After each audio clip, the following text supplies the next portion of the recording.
Hello, Solies. Happy Monday. This is actually a take two because I started to record and I went on this random tangent of incomprehension and I just needed to compose myself before I jumped on today. And I just think it's because I've got a lot to say. She's excited like a little golden retriever. So, how are we this week? This is a big week for us, guys. This is a week of like, ooh, what's coming? Because yesterday Saturn moved into Aries, it's conjoined Neptune, which, as we know, hasn't happened since 1841, I'm pretty sure it was, or 1846. So that's big. Then tomorrow we go into the fire horse. Are we so happy about that, by the way? Like, the shedding has been shedding and I'm done with the shedding. Like, let's get some momentum up in here. And we also have our Aquarius new moon eclipse, which is kind of taking a nod to when the nodes shift mid-year and we get our North Node in Aquarius. But then we also have on the other end, eclipse portals are always 2 weeks. So this 2 week portal ends with our final Pisces full moon eclipse. So it's all happening cosmically this week, and especially in the first half of this week. But the next 2 weeks until March, really, it is a bit of a watch this space, see what happens. And I have plenty to say on that, which I'll do a little bit more in our What's the Vibe this week. But I'll touch on it in today's episode as well.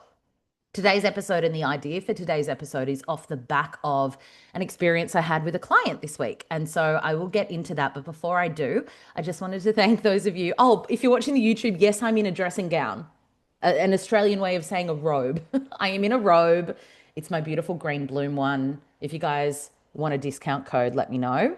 Yeah, it's stunning. And I really am giving Jenna Zoe. She's a projector. She's working, but she's in her robe. It's a Sunday evening. She's had a bubble bath with her little girl. She's had a coffee enema and a nap.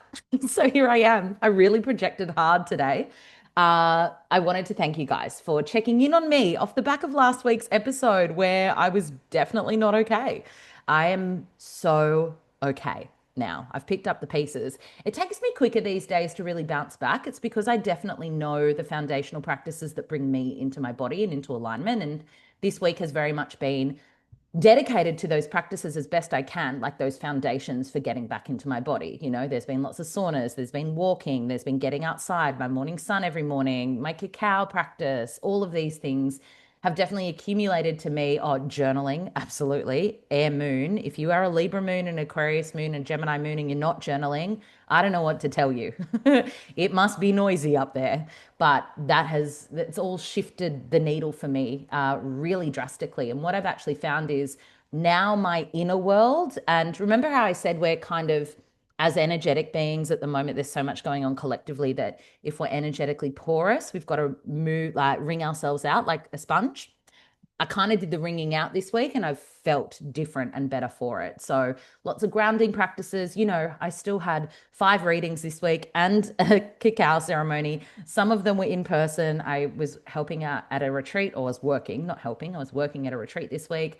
So lots of driving back and forth, hours that I'm not doing my mothering full time. So it was a big week. But the difference between this week and the week before is I was really, really dedicated to those practices. And so here I am. I feel much better. And I wasn't alone. I had so many DMs. I'm sorry if I didn't get back to all of them, but so many of you were feeling the same. And I wonder if things have shifted for you in the same way they've shifted for me, where it's like I'm feeling things less emotionally, like I'm feeling things less personally, and I'm feeling them more collectively. Like this week has been more of a collective rage, and I'm more like fuck the system, fuck the government, like fuck the white men in power. Like it's been that for me.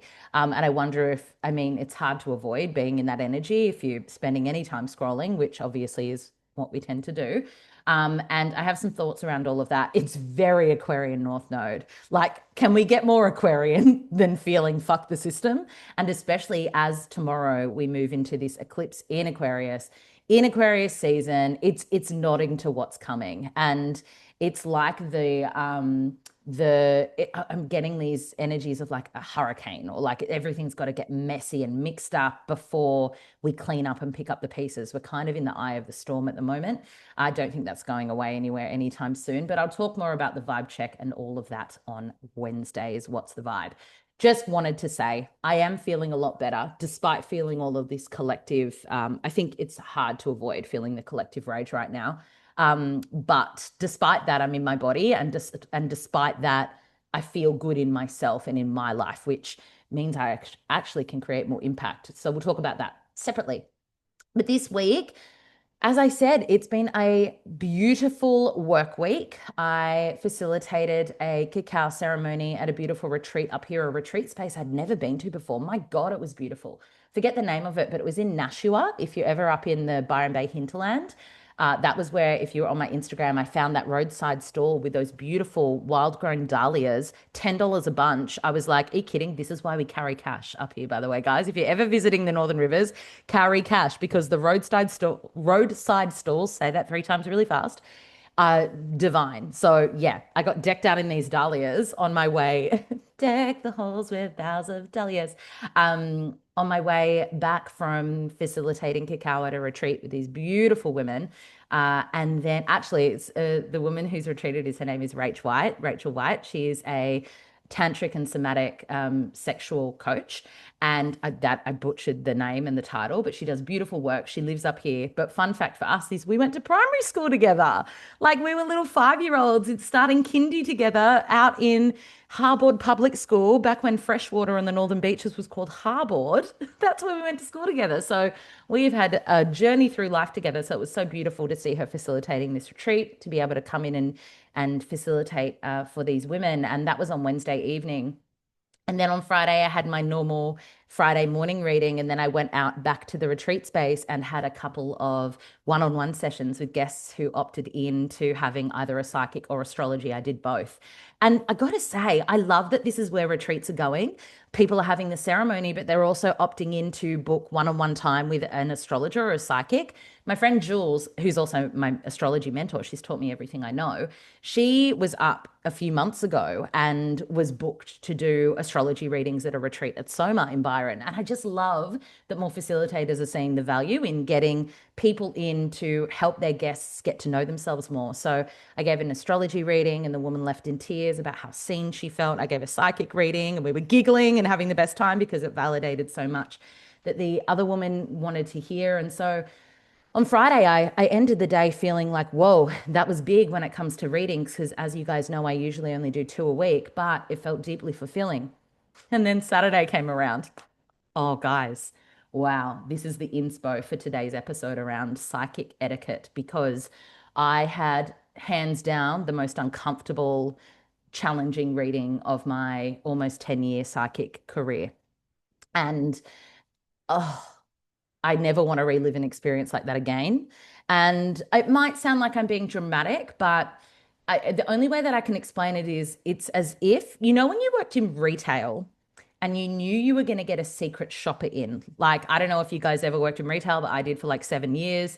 And we would get the call up from head office that you're having a secret shopper today. And so you had to be on the whole time. And that was the time that you kind of fumbled your words, or because you were on edge, because you had that more like that sense of impending anxiety or criticism.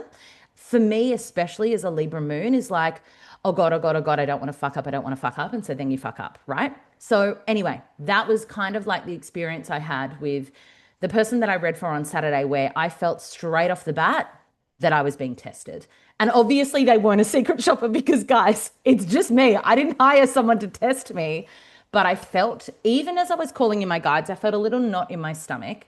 And I was like, I'm just going to put that to the side because I've never, as I said, this is the first time in 10 years that I've had anyone where I felt like they want me to fail. Like that's how it felt. It's like this person wants me to fail. And I wanted to put that aside because I thought it was my bias, because the person who had booked with me was male. Now, context, I never get men booking in. I can count on one hand the amount of men I've read for. Majority of them, like one of them is a really good friend and he loves this stuff. So that was easy. The other one was David the other week. So obviously he's in this line of work. Another one was a beautiful client slash friend slash listener's husband. She is a psychic medium, so she can't read for him. So he booked in with me. We had an amazing read. He was very, very open, obviously, because he's very familiar with this line of work. But for the most part, men don't book in with me. And I think that's across the board. Men don't really see psychics, men don't really see mediums. I mean, it's their loss, but it also points to the fact that, I mean, as someone who loves women, I would say that women are much more open minded and open hearted. And we know through life experiences, like we just know that there is more to life than what we see. We are very intuitive beings by nature. We feel, we sense without explaining. We don't need evidence. We don't need hard facts for the most part. I think if you're a woman hater, you would say that it's because women are gullible and they fall for this shit more. And that's just not the truth. That's the patriarchy talking through human form. But it's, as if you want to go back and listen to Don't Call Me Woo Woo, it's such a collective infiltration of us culturally and societally where we have as a collective diluted the wisdom that women hold, and that's not just wisdom in general that women hold just by being women, and the wisdom that we hold in our wombs and in our bodies, and as intuitive cyclic beings, and this societal attempt to disconnect us from that wisdom that lives within us by virtue of the fact of existing, and it's been the case forever, hence the witch hunts. But also there's this additional layer of well, criticism of things that can't be proven, and that's the science versus intuition debate, which we're going to see in the next 2 years. We've already started to see there's going to be more scientific research and evidence catching up and realizing that, telepathy is real and psychics are real, whatever, XYZ. People do not book with me for the most part. I don't think actually ever have I had a client that has booked with me to test me out. I'm not in the game of needing to prove myself to anybody. That isn't the type of person that I read for. And it's, to be honest, one of the reasons why my price point is incredibly high. And I know I am high compared to your average psychic. I know that. It's all strategic. I've explained that in my business chat. But to reiterate, part of the reason is because if you are spending as much money as I cost to have a reading with me, for the most part, up until this weekend, you are not going to be questioning the validity of what I do. You already trust me, right? And because of that, you're more inclined to go away and do the things that are coming through the reading for you, which means you're going to have the changes, and the changes that are coming through for you is going to create an impact in your life. So you're going to get tangible results. That's one of many reasons why I price myself the way I do. Anyway, so part of me was, feeling like maybe my discomfort was the fact that I was reading for this male who is unknown to me, completely unknown, completely inverted commas random to me, and feeling that discomfort. I was trying to put it to the side. I'm like, Holly, this is just your own bias. This is your own stereotyping on what it's like to read for a man. Even though, as I said, the few men that I've read for have been amazing. Yeah, can't say that anymore. In my spiel, if you've ever had a reading with me, you know that at the very beginning, I encourage you to be in conversation with me for the reading. It's not me talking at you. If you have an astrology reading with me, that's different. I'm deciphering your chart and I do most of the talking for the 45 minutes. If it's an astrology reading, there's not much you need to share with me because I'm teaching you about your chart. I'm reading and deciphering the language of your chart to share that with you. When it's a psychic reading, there is so much intuitive intel that I need to have confirmation as I go to make sure that we are on the track that you want me to walk you down, right? So a little bit of a nod and a little bit of a smile and a little bit of like, yes, that resonates actually goes an incredibly long way, because so much of what I do is seeped in trusting in what's coming through. And if for a second I falter, or there's a little bit of, I'm not getting this right, which I've never had until this weekend, then that actually can derail the entire process. Think about any job you do. Think about, mothering at home or working in retail or working in hospitality. You have someone come in and watch you and give you nothing the entire time, but they are staring you down the entire time, and you will feel uncomfortable. You will squirm. It doesn't matter what line of work you're doing, right? And so that was all the energy I was picking up on before I sat down. And I thought, okay, no, I'm going to give this guy the benefit of the doubt. So in my spiel, I say, it's really helpful if you engage in conversation with me. As the reading goes by, if I'm hitting something, give me a yes. If you're wanting to share a story or ask some specific questions, we usually save questions to the end. But if you feel the need to talk as we go along, please do that because that actually helps me get clarity with the way that your guides want to come through, right? It's not, and I actually did say this to this experience on the weekend because I felt the energy. I was like, I am not here to do a party trick for you. That is not what this is. Let's get into actually reading. Oh my God. It was, I got no eye contact. I got complete stonewalling, complete lack of regard for me as a human, to be honest.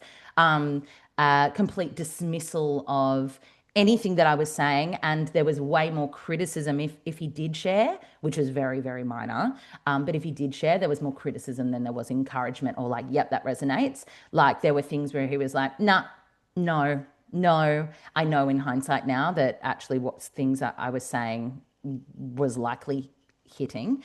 But for the most part, it was a no, no, or just a staring blankly at me.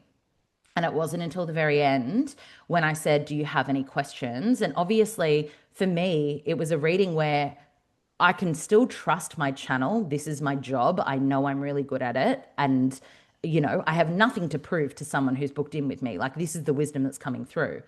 But if I'm getting nothing from channel, the way that, for me at least, reading works is like, well, how can I build on that if you're not validating whether this is a yes or a no? Like, I don't know which direction to take this. Anyway, I did my best, and I still think I gave a great reading, whether he will ever tell me that it was resonant or not. And at the end, when I asked for questions, I got no, I didn't really have any questions for you. I just wanted to see what this was all about. And that was kind of it. And without getting into specifics, obviously, of the reading itself. And I left feeling like sick in my stomach, like completely judged, completely disrespected in my line of work. I felt like a little girl. I felt like I was a little girl being like laughed at. I feel like he would have gotten off that reading and laughed. And I actually do have confirmation that this person has a reputation for booking in with other psychics. He likes to watch them squirm. Awful. Makes me want to cry actually talking about it. It made me so uncomfortable.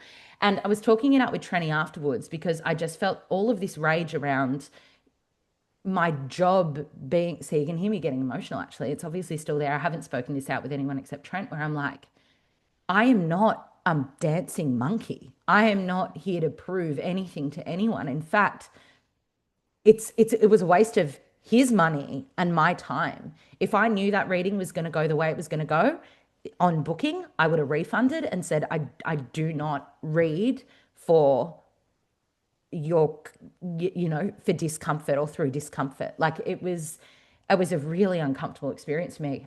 Energetically, I felt completely out of sorts. And yeah, I just felt incredibly judged. And I felt like he kind of enjoyed watching my discomfort, which I could be wrong.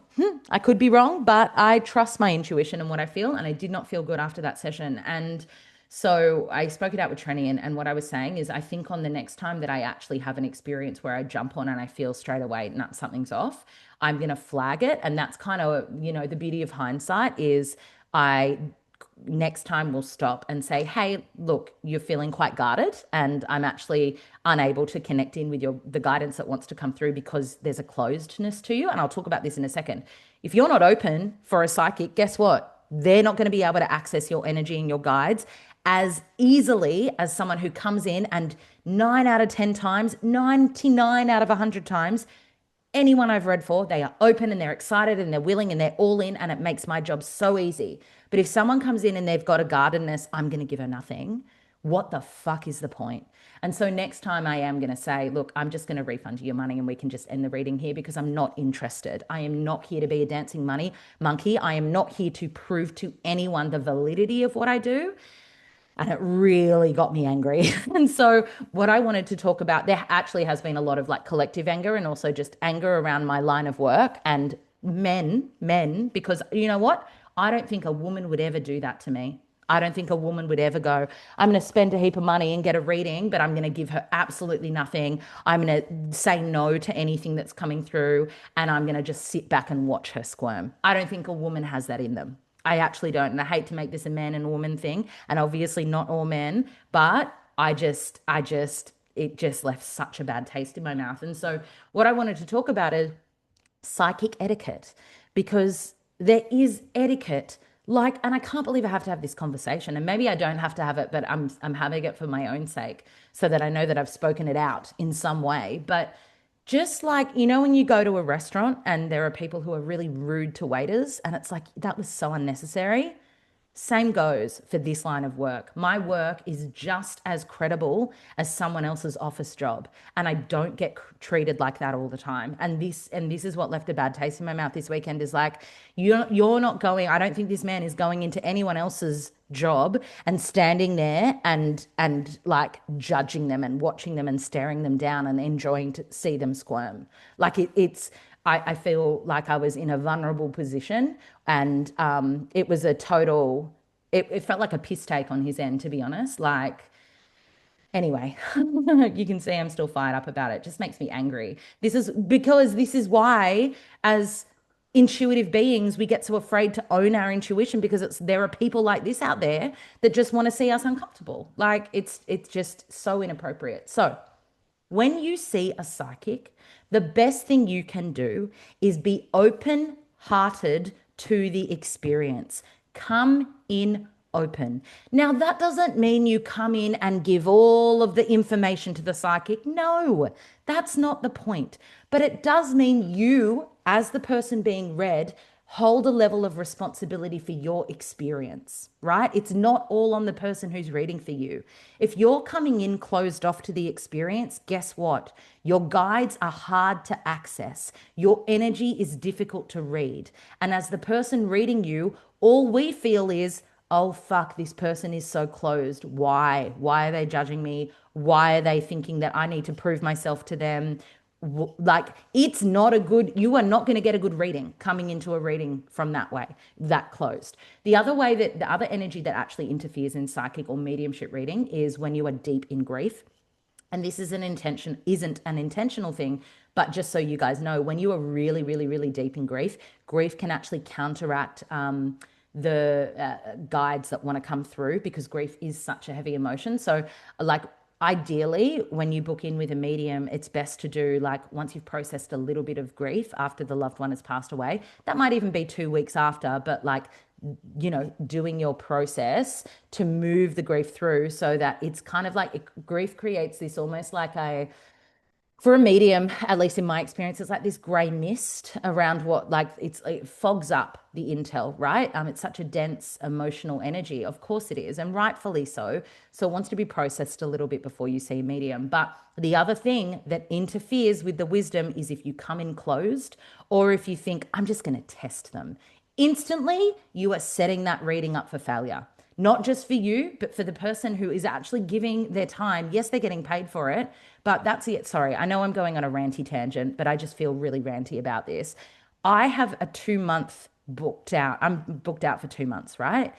I'm so grateful. It's the most I've ever been booked out in advance. I don't have readings available until April now, right? And if that continues, how amazing. But I know that there are so many of you that would have jumped on that session on Saturday and actually not taken the piss about it, you know? And so that's where I get annoyed as well, is like, don't book a reading to take the piss. Leave people to do their work, right? If you can ensure that when you show up to a reading, you are as open energetically as possible. And that's not you needing to do anything other than don't be guarded.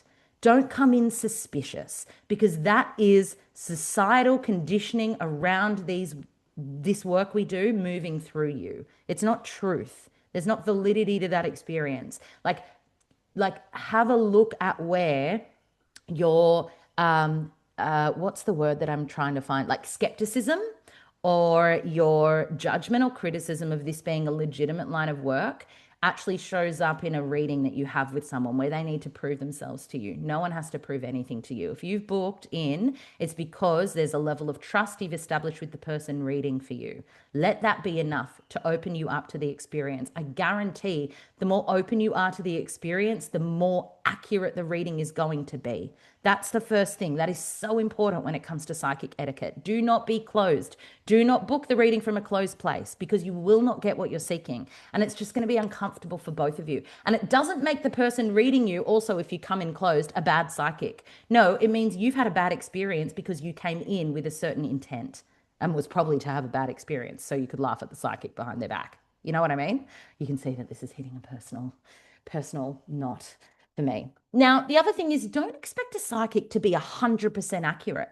You know, that's like expecting an athlete, like I'm seeing basketball for some reason, to get slam dunks every time, right? Like maybe there's a psychic out there that has 100% hit rate. I'm not sure. But this is like that the expectations we put on psychics and wisdom keepers, intuitive arts, like it's like you have to be 100% or you're a sham, you're faulty. That's again societal conditioning. Like if you're getting 80% accuracy, heck, if you're getting 70% accuracy, that's fucking epic. These people are tuning into your energy.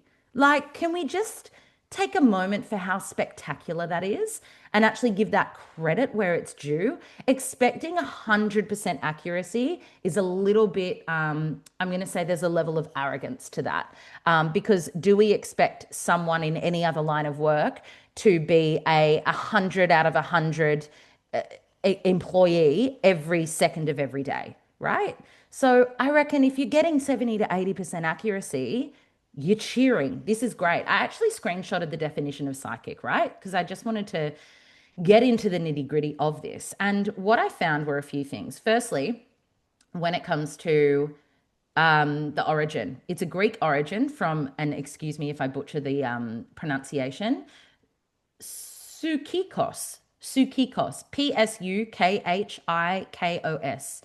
which then goes down to Latin, psychikos, relating to the soul, and English, psyche. So then in the mid 19th century, it became psychic. So a psychic reading or a psychic is reading the psyche of your soul, right? Your definition of psychic might be different. It doesn't mean that it's the right one. Your definition of a good psychic might be, oh, they told me what my future's going to be like and they got it all right, which, you know, you have to wait 5 or 10 years for a lot of that. Your definition of a psychic might be, you know, they are able to read my energy and what I need in each moment. That's what I do. I read someone's energy and I go, this is what your guides are pointing to for your highest timeline forward right now, which you can imagine if someone's coming closed off, it's very hard to read your energy. But for the most part, it's a reading of the soul and the psyche. Yeah. So someone is sitting opposite you and they are giving you your soul's imprint and your psyche, the reading of your psyche. That's the origin of psychic. Every psychic does a different style, has a different style. I've spoken about this before. As I said, for me, my intention is for each person I sit with to leave feeling inspired, uplifted, and with clarity on their path forward. I'm unique in that there are no questions off limits. I'm unique in that I cover every single area of your life. Every single, not every psychic does this. I'm seeing my own personal psychic very timely on Wednesday. She has a 2-month wait list as well. I feel like that's how you know they're good, right? They've got the wait list, they're booked out in advance. And she's the closest psychic I found to who actually does like what I do. She also connects in with guides. She also talks about the wisdom that's coming through for your guides, and then you can ask any questions. Not every psychic is like that. This is about you finding a psychic that resonates for what you're seeking. If you're just seeking to test if a psychic's right or not, then you're also going to get confused because each psychic has a different wisdom to move through them. Some people talk more about past lives. Some people talk about more about physical health. Some people are mediums. So every psychic is different. It's up to you as the person being read to seek out a psychic that resonates with the experience you are seeking. Yeah. It's not the psychic's responsibility if you didn't do your due diligence to look at, oh, they only focus on this one thing. Or, oh, I can ask any question with this one. Or, oh, this guy's a medical medium. Like, this is why I'm not talking about business right now. Like, you've got to do your research to find the psychic that best fits you. I did put some questions in the Soulies chat around this, and there was one question about, I'm just going to pull it up, bear with me. Here it is. I've got three questions that I'll answer. There is one question around, is it okay to ask multiple questions, or is it better to let the psychic lead that session? Again, each psychic is different, okay? For me, I say in my spiel at the beginning, you can ask any question, but leave them till the end because we likely cover them in the read, which for the most part we do, right? So I'd say if you're booking in with a psychic, absolutely have your list of specific questions. I have my questions for my psychic that I'm seeing on Wednesday, but I will not ask her them until the end because most psychics want to channel what's coming through before they get to the specifics because they're probably going to answer them anyway. What I do like to know when I'm reading for someone, because we only have limited time, is what life areas they want me to tune into. Now, not every psychic will do this, but for me, I like to know, okay, are we focusing, on a general read, or are you like more relationship? Are you more business? Are you more money? Or are you just everything that wants to come through? And every person is radically different. That helps me focus with intention on the levers that want to be pulled at the starting point. Because as a psychic, when I'm sitting opposite someone, I'm getting the intel before I turn my Zoom on. The intel's coming through when I'm setting up my altar behind me and I'm calling in the prayers and the blessings for us both. When I'm welcoming your guides into the space, when I'm communicating with them before I even sit down in this chair. Right. So when I get you on and I say to you, what do you want to focus on today? It's because I have so many different ways I can take it. And that helps me narrow things down. That said, if it's a general reading, sick. I can just talk to you about what's the strongest thing in my field. Now, not every psychic's going to do that. Psychics may, if they have a limited amount of time, if they're pulling cards, they may ask for your specific questions straight off the bat. So this really does depend on the psychic. But I would say, bring your questions and leave them to the end. That said, and let the psychic lead for sure, because that's literally what you're paying them to do. But if something resonates, give them a yes, give them an oh my God, like get excited, right? This is not you. I just have to keep reiterating. Don't test your psychic, okay? We're not in school. You're not the teacher testing whether we're legit. If you've booked in with a psychic and you don't know if they're legit or not, that's your fault for booking in with someone you don't trust, right? That's on you. It's not on the psychic. Don't book with someone you don't trust.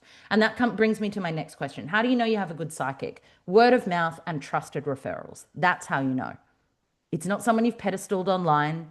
It's not someone that, dare I say it, even you listen to their podcast. Like, you have to trust them. If you do not trust them, you will potentially get disappointed in the session. So how do you know you have a good psychic?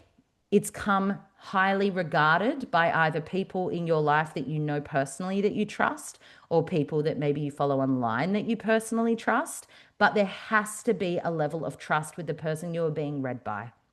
Because otherwise, if you're going in with any level of skepticism or closed offness, it's going to impact the accuracy of the read. And it's actually no one's fault in that dynamic other than, okay, building that trust. How do you build trust if, a few people have recommended a certain psychic and you're like, oh, I still don't know about it? Then just engage with their content, read the stuff they've written, listen to their podcast, whatever it is, until you feel that pull. And if you don't get that pull, trust that. Yeah. If you don't get that, oh, I need to book with them. Don't. I have friends in my life who see all sorts of psychics. Also, I live in Byron Bay. They're everywhere. And, oh, you have to see this psychic, you have to see this psychic. If I don't feel an urge, I'm not going to do it. I haven't seen my personal psychic that I see. I haven't seen her since I lived in the Moldy Caravan house experience. That's the last time I saw her. What's that? Like 18 months ago? So I'm not constantly seeing my psychic as well. And she's the only one I really need to see. If I need a little bit of energy work, that's different. But when it comes to straight psychic reads, I like once a year max for me, once every 18 months. That's kind of it. I have my questions, we go in, we get it done. And guess what?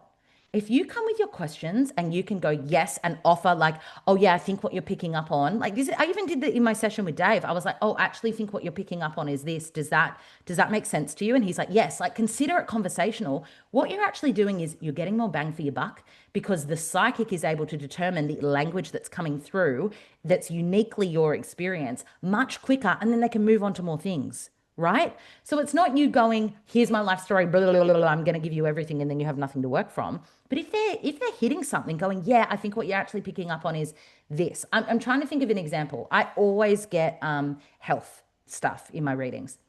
So, for instance, in a reading, I might say, I did this the other day actually. I'm like getting stuff around the throat when it comes to your business, but it feels like there's some constriction in the throat. And straight away she went, yeah, I speak light language. And I'm wondering if I need to continue to to offer that to my clients. Straight up, her doing that allowed me to then go, oh, that exactly feels exactly what this is. Let's talk about that. Right. As opposed to if she sat there and went, okay, no, that doesn't resonate. No, don't have a sore throat. You know what I mean? Do you see the difference? So it really is like the responsibility of you being read to bring that energy, and you're going to get more bang for your buck in the session. Now, I feel like I'm saying this to majority of you who don't actually need to know this, because everyone that I've read for up until this weekend has been that way. And this is why you get amazing readings. It's because it's like, yes, that resonates. Yes, that hits. Oh no, what you could actually be thinking of is this. Okay, cool. What does that mean? Why are your guides bringing this through then? Okay, let's talk this out. So consider it it's like a dance, right? It's an energetic dance. It's a psychic dance. Now, the other question that I have here, sorry, before I move on from that, how do you know you have a good psychic? So that's the first, is like the word of mouth, the referrals, that you've seen their work or you trust their work. Like trust is the baseline for that. I would also say how you feel when you're in their energy, when you have the reading with them. Do you leave feeling better than when you started? Do you leave feeling filled up, inspired, and hope filled about your life? Because that, in my opinion, is the point of a psychic reading. This is why we see psychics. It's to receive hope and clarity and direction. If you've left with those things, you've had a good psychic reading. And that doesn't mean they've hit everything 10 out of 10, but it means that they have left you better than they found you. I've spoken about, there's a psychic up here, and I'm sure they're everywhere, where they purposely like to give the shock factor readings and the really heavy readings and the dark predictions. In my opinion, I don't like that. They might be accurate, but I don't think that's a good psychic, because you're working in the darkness. And really, with the world collectively, we do not need more darkness right now. We do not need more darkness. I actually think like we're going to have a massive increase in people seeking psychics and people practicing as psychics over the coming years with what we're seeing collectively, because psychics work in love and in light, right? Uh, I was going to say not what the born again Christians will tell you, but we do. And so I would say a good psychic is a psychic that leaves you feeling better than when you started. Yeah. That doesn't mean that you won't cry, by the way. I reckon maybe 7 out of 10 times someone cries in a reading of mine. Both the girls in the retreat cried because they feel so seen. They feel everything's validated, everything's confirmed. It's like this relief, right? This is why we book, like I book psychic readings too. I booked them before I became one. I was seeing a psychic all the time. I'm doing it to get answers, to fill me with hope, to give me direction, to give me clarity. If you've left a reading with those things, you have seen a good psychic. Yeah. How do you know you have a good psychic or you've seen a good psychic? I would like to think your psychics that you see let you record so that you can listen back to what they've said. That feels important because you can miss things, right? So any level of voice recording, video, Zoom recording, whatever their boundaries are within recording, that's fair enough. Like maybe they don't want their face recorded. I'm like, record me away. But I would hope that you are getting your session recorded, or you've got the ability to do that and you have access to that recording. Like that feels important. And how else do you know you have a good psychic? I feel like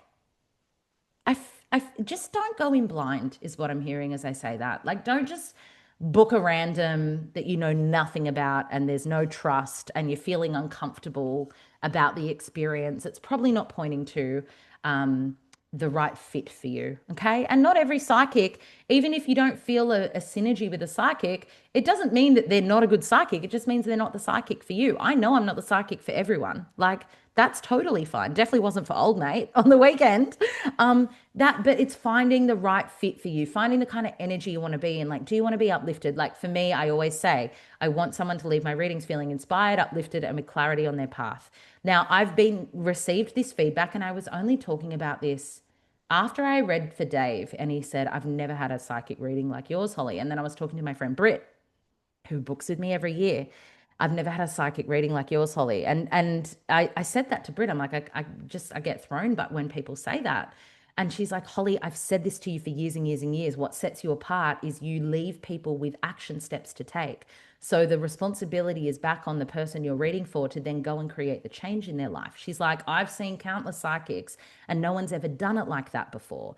And this is where my point of difference might resonate with you, and it also might not. You might not want me sitting there and going, so you need to go and do these things. But that's how I do my readings. It's like, you need to go and do these things. If you want this life that is there for you, these are the steps you have to take, right? Not every psychic does that. Okay. So it's finding the flavor. So you might have an experience of me and go, that she's a really good psychic because she gave me a list. And I would say it's probably, I don't literally write the list, by the way. You need to go and write it. But all the Virgos, the Virgo heavy charts out there, I see you, I meet you, I raise you. You probably have a great psychic reading with me, right? Whereas someone who wants a little bit more, a little bit less direction, maybe they want a different kind of psychic experience. Who knows? So that's how you know you have a good psychic. I spoke in circles for a bit there. Um, the other question that I have here is, and this is a little bit of a tangent, but still on psychic chat. I'm interested to know what made you take the step to calling yourself a psychic. I'm battling with this one myself. I am comfortable with intuitive. Oh, don't I know this? But know when I work with my clients, I channel, and I feel like it's so loaded to say I'm a psychic. How did you navigate that? Well, I can say, knowing this person, and I won't out you, my love, but you have sat psychic studies, so you can say you're a psychic because you have studied the psychic arts. And I know you are psychic, but I also understand this resistance. And I would encourage, if you haven't already listened to the episode, Don't Call Me Woo Woo, go back and listen to that. Or even if you have, go and have a re listen, because it actually, me calling myself psychic has been recent, in recent years. I need to redo the intro to this podcast because I still call myself, I'm an intuitive. No, I'm a psychic. I'm not an intuitive reader. I am a psychic. So it's still shifting in my world. But the reason that I'm doing it is a big fuck you to the patriarchy.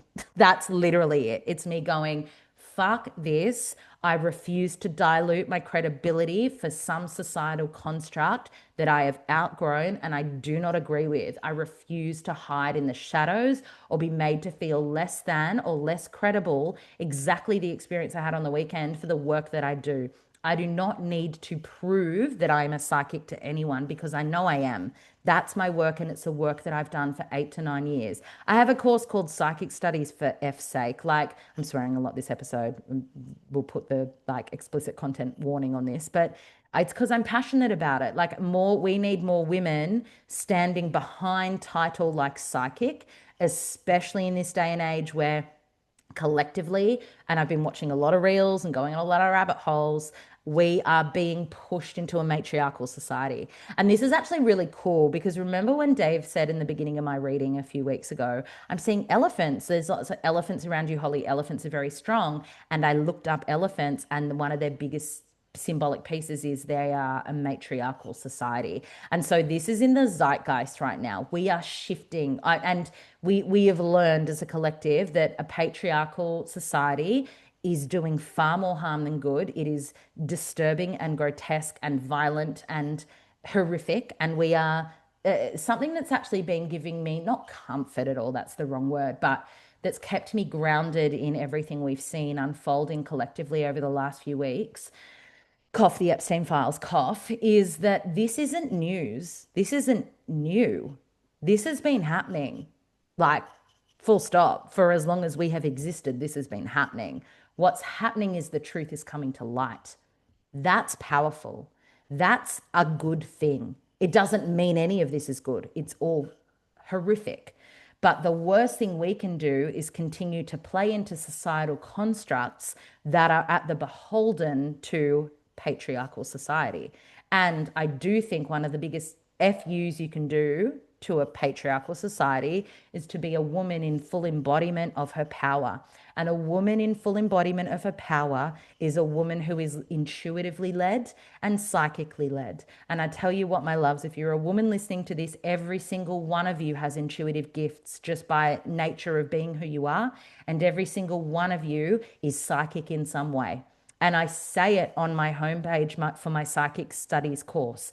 This is the most important work I will ever leave. And I stand by that, especially in light of what's all coming to light in the last few weeks. Because if we have more people living intuitively and with their hearts at the forefront, this is what's going to create the shift into a matriarchal society, which is going to absolutely we have to disengage from the societal structures that have kept us contained for so many years. So I know that asking this question, maybe you didn't realize that this was going to be the answer that I give, but this for me is my Aquarius North Node in the eighth house.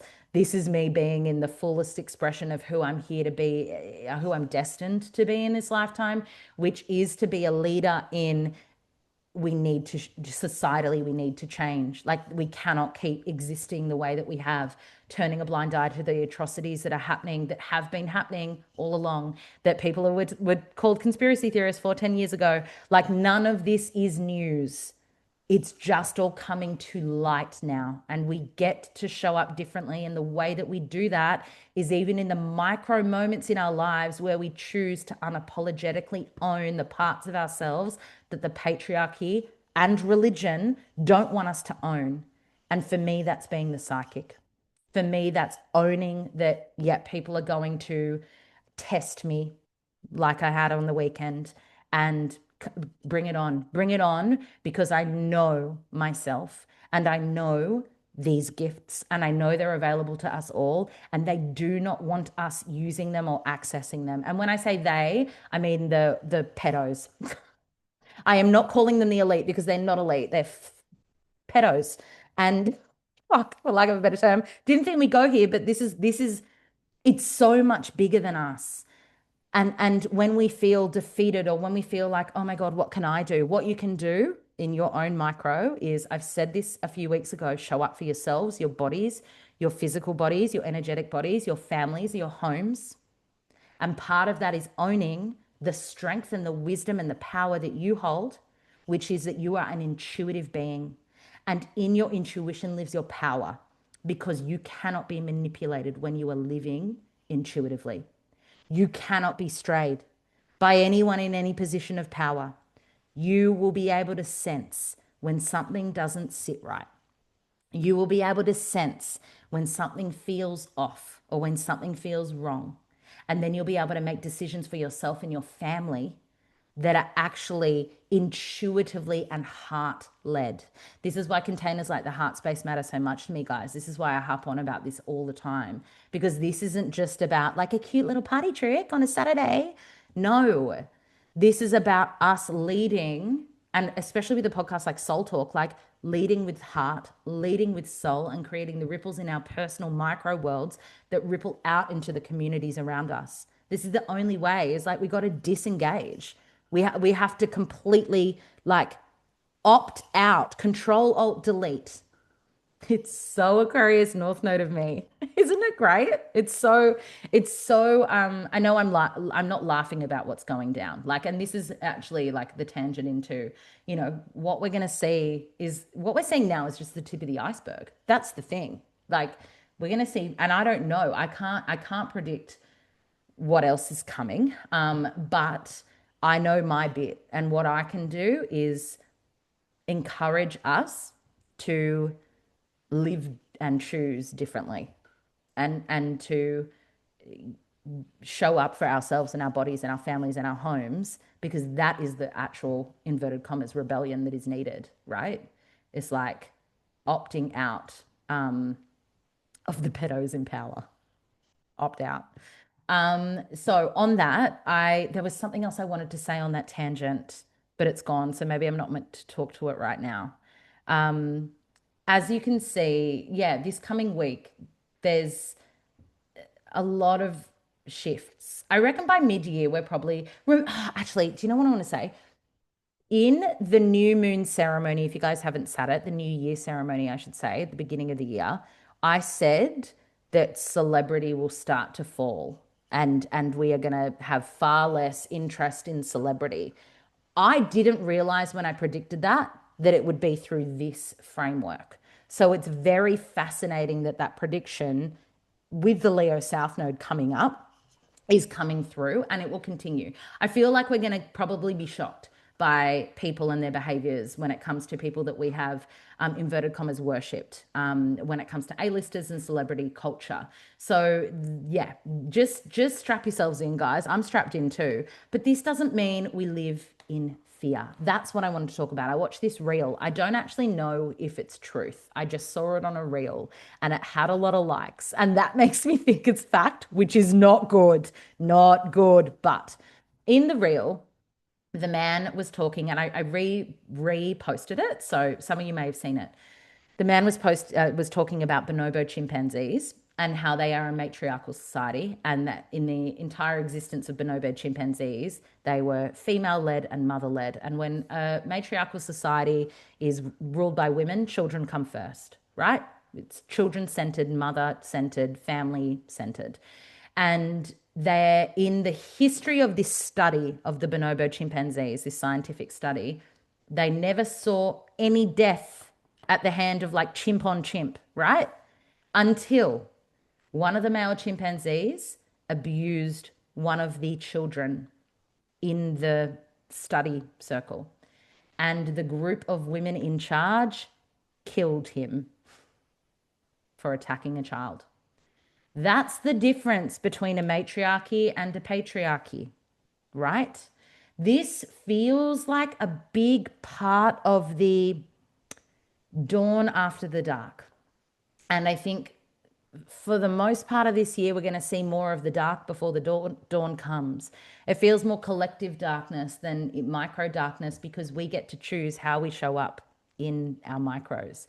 And on the other side of this, I know in big circles like astro and human design circles, it's like 2027 is the new era. 2027 is like real age of Aquarius times.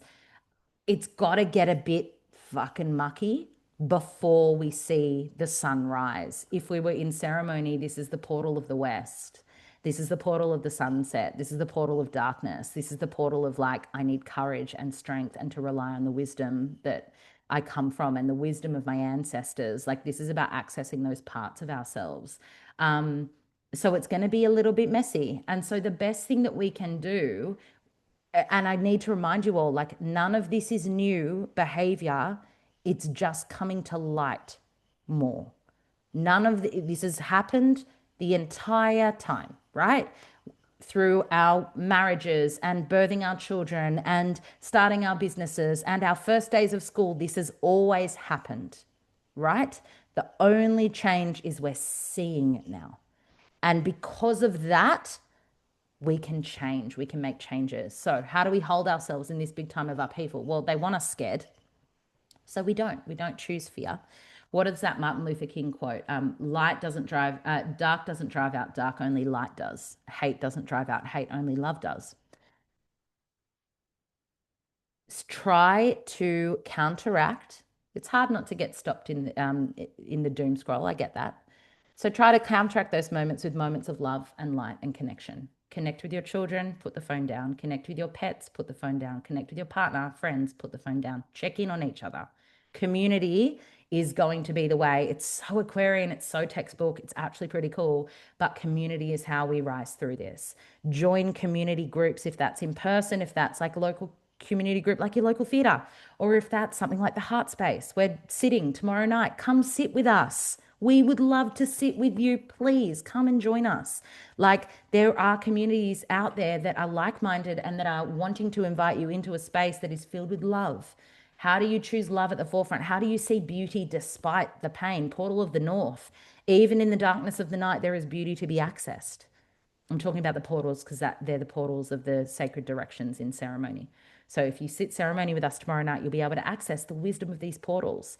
Even in the darkness, there is beauty. How can you remind people of that? Remind people of the beauty of family life, but remind people of the beauty of growing your own food, getting your morning sunlight, tending to your nervous systems so your capacity is able to hold the stress that is already in the field and likely will be there for a little bit. Like this is our responsibility. And it reminds me of when the lockdowns happened years ago. And I remember getting on my Instagram, and this is before I was a mum in my maidenhood. I still lived in Sydney, and I was like, oh my God, everyone's going to be so scared. I need to show them how to access love. It's that again. It's like, feel that fear and don't bypass it, but move it through your body in all of the ways you know how to do it to then strengthen your reserves, to have a nervous system that is solid enough to withstand whatever is coming, right? And again, I don't want this to be any kind of doomsday prepping. It's absolutely not that. I actually think it's going to be less intense than possible. Like it's not gonna be as intense as we're predicting, I feel. But that said, still tend to yourselves, look after yourselves, be kind to yourself, log off if you need. But this isn't going away after a couple of weeks. This is gonna be the new, yeah, there's a new dawn. It's actually hectic. It's actually crazy. Dare I say that podcasts and platforms like mine will get criticized, and my work will likely get criticized too. I'm assuming because again, it goes against the patriarchy. So, in a roundabout way, when did I choose to say I was psychic? When I went enough's enough, and I actually can't. Um, uh, I'm not afraid. I'm not afraid anymore. That's what it is. How crazy that a certain role that we do, our work that we do in the world, there's fear around it. Who do I think I am? And it's all, I'm telling you, it's all seeped into this societal and patriarchal conditioning that it's unsafe to fully own our intuitive brilliance. In psychic studies, there is a modality that is intuitive rebellion and the patriarchy. I literally recorded that as a module 3 years ago. So I kind of have always felt that this is coming. And yeah, this is going to be part of how we rise. Yeah. But we got to all do it together. It can't just be a couple of us like, together we rise. Wow. This felt very Hunger Games. I'm laughing, but I'm crying inside. But, I'm able to hold it. I wouldn't have been able to hold this conversation a week ago. No way, Jose. Hey guys, I have a big week coming up. I will still do What's the Vibe on Wednesday, and I am hoping to take my laptop down to Sydney because I'll be down in Sydney from Friday to Tuesday. So bear with me. I'm hoping there will be an episode next Monday. For whatever reason, it's not until I get back. I do apologize, but I reckon I'll get some space to drop in and give you guys a little update because there's plenty going on collectively and in my personal life this week. All right, I'm sending you so much love. Let me know if this episode hit as always, and I'll be back in your ears on Wednesday.